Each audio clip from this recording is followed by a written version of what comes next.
Hello, you wonderful people, and welcome to another episode of Not to Comic Book. This being a show I talk about TV shows that are adaptations of comic books. For today's episode, I'm going to talk about the latest episode of The Walking Dead World Beyond. A lot of really interesting things went down in this episode, so let's break it down. Obviously, this episode gives us a little more insight into Silas, a tiny look into his past, but also understanding who he is now. Obviously, we get glimpses of him listening to these tapes, and it seems like they're tapes from his grandparents wishing him a happy, you're 6 years old, we're happy to have you as a grandson. And then we see his hands are covered in blood and he's being arrested. And obviously this ties into where he ended up at the university, because obviously this deals with everything in Omaha. He did something, but it seems like the only the family that represented him getting into the university was his uncle, who was like, oh, he'll be hard at work, he'll do this, he'll be great, he'll be good, he's a good kid. It's almost like he's trying to justify, because it makes me wonder, because later on stuff makes me wonder, does Felix know the circumstances of why he's there? Maybe not, because Felix seems like he's not quick to jump on it.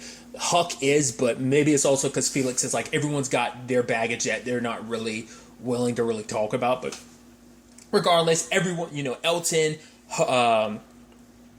Iris, and Silas all wake up to find Hope is gone, and she's like, I'm gonna do this, I'm gonna sound the alarm, you guys have to go. She's like, and Iris is obviously the most reluctant, because it's like, no, we'll find another way, just do come back, or at least tell us where you are so I can come to you. It's like, no, because Hope's doing all this so they don't get involved. It's like, if I have to put my life in danger, that's fine, as long as it means none of your lives are in danger. I'll do what I can to save all of you, because it is her way to try to make up for the past that she's trying so hard to escape. And it is interesting that at the same time Hope's doing all this, obviously, you have Silas kind of, reliving the past a little bit himself. Because we see at one point in time, he's beaten up somebody. Now, we don't know whether that's a family member. We still don't even know the context and the circumstances of what that was about. But whatever that moment was, is what got him arrested. I'm curious, was that something? I mean, since there were police, it had to obviously... Well, because he looks about the same, so it can't be the situation of that happened before, before, everything happened.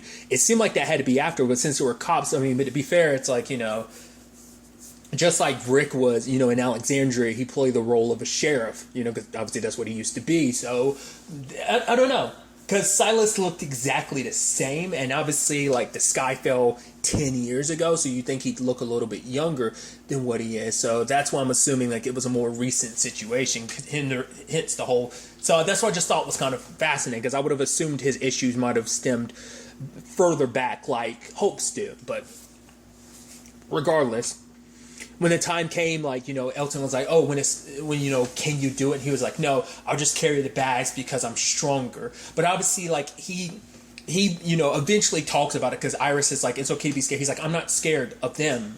But he ends up revealing it's himself, because he's afraid, because at one point you see him grab his weapon, he's about to attack one, but he can't. Because I think he's afraid the moment he does that, he's going to lose himself. Because I think maybe he feels like he has anger issues, and that if he gives in just the tiniest bit, he'll lose control and never stop. And I think he's afraid that it's not just I'll stop, I'll kill the dead, I might hurt the people around me as well, because it might have been someone that was important. Like I said, we still don't know the context of why he attacked whoever it was. Was it out of self-defense? I mean, whatever the case may be, it must have been something in a position where he feels like he was wrong, considering it's haunting him the way it does. Did he kill said person? Did he just beat them up? That's all, still unknown. Because I don't know if I brought this up last episode. I probably didn't. But I am curious, is he going down the more Morgan route? And by Morgan, I mean, obviously, the period in time where Morgan wasn't killing anybody. Obviously, I don't know where Morgan currently stands in the time frame of The Walking Dead, just because, obviously, I've said it before, and I still am not, currently still not fully caught up with Fear the Walking Dead. I've seen previews of this season just at before the season had started. I saw previews of Morgan's current circumstances, but obviously I've seen that. I'm seeing that without context, is what I was trying to say. So, but I'm wondering, is he going to be kind of the more non-violent? Because obviously the friendly giant's kind of the approach I was kind of pointing out last episode. But when it is all said and done, though, they do meet up with Felix and Huck, And that's interesting. And I love that thing of like, where's Hope? Iris? And she's like, huh? I don't know why. It's just like them all being silent because they're like, I mean, to be fair, they are kids, but they were like extra like little kids in trouble. Huh? What you asked me type of like response. I thought it was interesting. So it's like, and now Felix being like, okay, so you're the one that convinced Hope to go? And he's like, shit, like, because obviously Felix got it all twisted because he thought it was Hope that was it. And now he finds out Hope was actually the one leaving all the breadcrumbs, but he didn't understand why. But Silas gives more context. He's like, she led the walker away, and she's like, "Oh, your mistakes don't have to follow you." But Silas is like, "Your mistakes do follow you." He's saying it from the perspective of his own situation, but also he realizes most likely that's why Hope said what she said. She did something that she regrets, and now it's haunting her. But then Huck starts coming at him like, "Oh, what did you do? What did you?" And then, but like I said, Felix was like, "Huck." Like, either he knows and was telling Huck to back down, or like I said earlier, it's the thing of he knows everyone's got their baggage. Huck, you don't need to be. But then that makes you wonder, like, or does Huck herself know? Because, like, obviously, like, everyone looks at him back at, at the university a certain way, because obviously, because I think one of the first people that's ever been, like, this group of people, Hope, Iris, and Elton are the only people that have ever really been nice to him. Because we see at one point, like, he seems to keep his music playing so that he is able to drown out any, like, hearing what people have to say about, because he sees people whispering about him. And at one point, his tape stops, and it's like, yeah, the walls are supposed to keep the monsters out. So once again, we heard it in the first episode that there's something that went down that everyone at the university was aware of. His circumstances. Is like, did you hear what he did? We as the audience are the only ones that don't know. It seems like either like Hope, Iris, and Elton haven't heard definitely Iris and Hope seem like they haven't. Maybe Elton has and he just doesn't care, or maybe none of them have. But I'm curious. Or was it? Or do you think Huck was coming at him from the perspective of she's like, oh, like, if you're being haunted by something, it must have been something so bad. What did you do that was so bad? Like I said, is she basing that on the rumors she heard, or does she know for a fact what he did? But now it's a circumstance of like, well, what are we going to do? We got to find Hope, but Hope doesn't want to tell anyone where her location is. I even love that moment where she's like, all right, like the horn, the lever was messed up, so I had to take it apart. But it's like, I'm going to do this, so you guys need a haul. And then Elton was like, haul what? Haul what? And she's like, haul ass. And he was like, sorry, I've never heard that turn of phrase before. I just want, under these circumstances, I wanted to make it perfectly clear so that we all understood what was going on. And then later on, he's like, haul ass. I get it now. And you hear like Felix singing, oh my God. I love that. Like, I guess just because of his upbringing or whatever, it's so interesting that he's never heard such a common phrase. But, maybe it was just something that wasn't, used at all. And I guess it's maybe something that doesn't, you would think under whatever circumstances that would be something that would still come up. It's a common enough turn of phrase, because they're the same age. But once again, maybe just because of his mom's situation, maybe like, because I don't know if he specified what his mom does. Like, obviously we learned later on that she was writing, what was it? I forgot what he said. She was writing something, but maybe she was like a writer or something. So maybe the way she talked was, because even he almost has like this very like smart, almost, I guess, like, not even, I don't know if you'd say poetic. He has a very like, Elton like carries himself in a very like, quote unquote, I guess, classy manner and way. Maybe that's a byproduct of his mom or something like that, his upbringing or whatever. But still, when it's all said and done, though, Hope is able to get the horn going, and so obviously they use this as an opportunity to escape. Like I said, Iris had, started talking to Silas a little bit about his past, but, he didn't really get too much into it. We do know, like, it seems like he cares for Iris the most, because it seems like she was the first person he really got attached to, because she was, like, the first person that didn't treat him like a monster. She was nice to him. He even kept that poem of hers, which she was, like, obviously, the voiceover was reading as they were, escaping. But,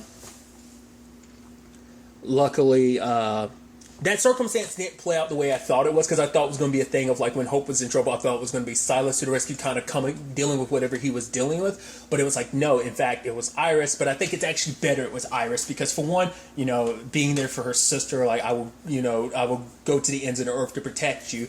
But also it showed you Iris killing a walker, because she could, obviously last episode she couldn't. But now she can. But it's like under the circumstances of like, yeah, protecting someone I care about, I'm going to do it, And so, and then Hope and Kind, like both of them who weren't able to deal with walkers last episode, able to actually deal with them now in order to protect one each other. And then when like those tires are about to fall, like Silas, grabbing it and holding it open so there's a path for everyone to get through. Because he had made that decision that like this is a chance to reinvent himself, that he doesn't have to be the same person, that he can make friends his own, and these are his friends, and he's not going to let the past kind of hold him back, that he's going to take this opportunity to be a different version of himself, because he had said it before, because he's like, no, you are strong. He's like, yeah, strong, but not in the way I want to be, but obviously it comes down to the, and I like that moment between like Hope and Huck, because Huck was like, you should have told me. And she's like, what, you would have stopped me? You would have stopped us. And it's like, isn't that what you wanted? Because on some level, because that was the whole thing. It's like, you make it, because she was so flip-floppy, because like one moment she's like, okay, let's do this. And if it meant getting towards their dad, but she was so, she kept leaving breadcrumbs. And that was what confusing me. It's because she was scared. And she talked to Iris about she was always scared, and she's tired of always being scared. It's because of that fear of like, what could happen to all of them, because she's still trapped in that fear of, what happened all those years ago is still haunting her, that like she's afraid, like, I think that's why she wanted to take the danger on her own, because she's afraid if someone had come with her, it would have led to them dying, and that would have been another thing that was on her.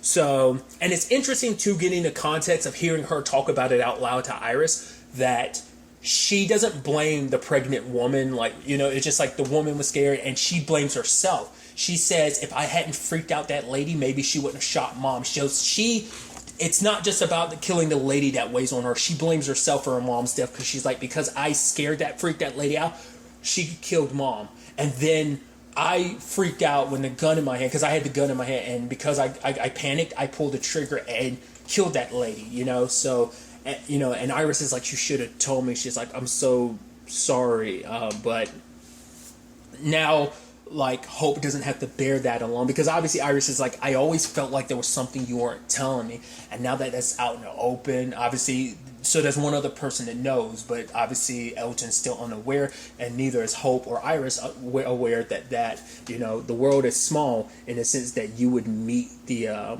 because this actually happens quite a bit in The Walking Dead, because there was a character that our quote-unquote main crew comes across in season 2 of Fear the Walking Dead.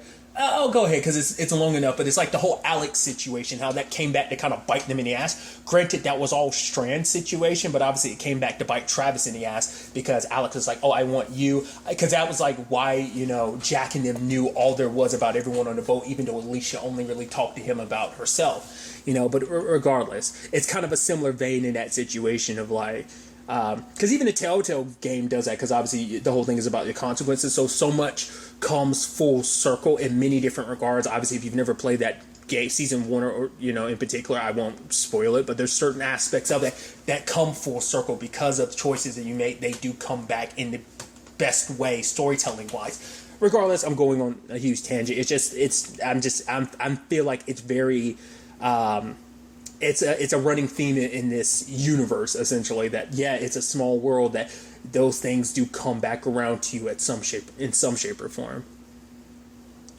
But when it's all said and done, though, Huck and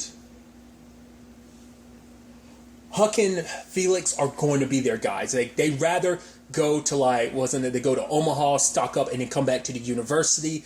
But the others, they don't want to go. Like, the fact is, this is too important to them, because like Silas is like, this is where I feel like I'm supposed to be. The same thing for Elton, like they feel like this is where they want to be, and obviously Iris and Hope, it's like they care about their dad, and it's like, what can we do? Like you said it before, like there's nothing we can do, but it's like now there's something we can do. So obviously you want us to be safe, you want to keep your promise. You know, our dad didn't come with us. If not, whether you do or not, we're dead set on going forward. So Huck is like, well, we might as well, we can't do anything about it now, go to Omaha, and then maybe we'll be in a position where we can do something else. Granted, we know that there's nothing left at the university, granted they just don't know that yet. So it's a situation where Felix is like, all right, reluctantly, we'll go to Omaha, and then kind of things go from there. He's hopeful that after everything they see and everything they experience, because it's like, you barely made it here on your own. You were kind of stumbling your way here, and you know, he's like, I hope there is something that changes your mind, and it's not one or more of you getting hurt or even killed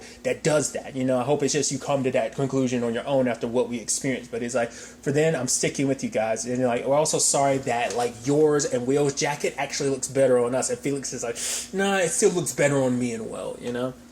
And, you know, Silas kind of wrapping up around, you know, Iris after she like wraps up his hand, and it's just like, oh, that's sweet. So there's that. And then there was the ending I didn't expect. I was like, okay, so we're finally circling back to the Republic. One of the people from the Republic, he isn't cool with what went down. It's like, but it's interesting hearing Elizabeth's perspective, because it's like, you see all this, we have these power, we have this agriculture, we have this basically a form of society, we have currency, like everything that would exist in a thriving society, we have that now. For the 200,000 plus people that live here, the reason why we did what we did was because they would have been a threat. And I'm like, they were a threat. And it's like, how were they a threat? I didn't get that. And even he didn't understand it, because it's like, even if they weren't a threat, they would have been a threat. But even he's like, I don't see that, because I guess it's like, because if they were a group that ever found out what you actually had, because they didn't trust you, because they were a group that was gaining less and less trust of this, you know, the Republic, and them being in a position, a large enough community as they were, it could have been a thing of they decided to go to war with us to try and take everything that we had, because our resources are for our people. But it's like, you're acting like it's supposed to be a quid pro quo, but maybe that's what their whole tactic is: get close to a community where that's thriving, that is a threat, because that community will eventually want what you have. So why not just take them out? And either that, or it's about also taking them out while also taking their resources and replenishing any depleting resources on your department. I don't know. But obviously, the moment she started turning all the volumes up and stuff, I was like, is she about to kill him to cover up, you know, make it seem like she... But she was like, it was a point of like, oh, look at all we have, you know? But obviously, it's like, oh, here's have some soup. Some security showed up to take him away, and it's like, all right, you're going to be put away until, you know, you're truly a part of the workforce again. And even then, you won't be in your position. You'll probably still be more hands-on with other stuff. But for him, he's like, I don't think I'll ever be ready. He's like, you can't tell me what we did was right. You can't, you know. And then she's turning up all this other stuff. And I'm like, why does she have so much stuff going? And I'm like, oh, to cover up the fact that you're trying to drown the stuff out, aren't you? And you see that. And then you see like a tear fall from her. It's like, she's not the top dog.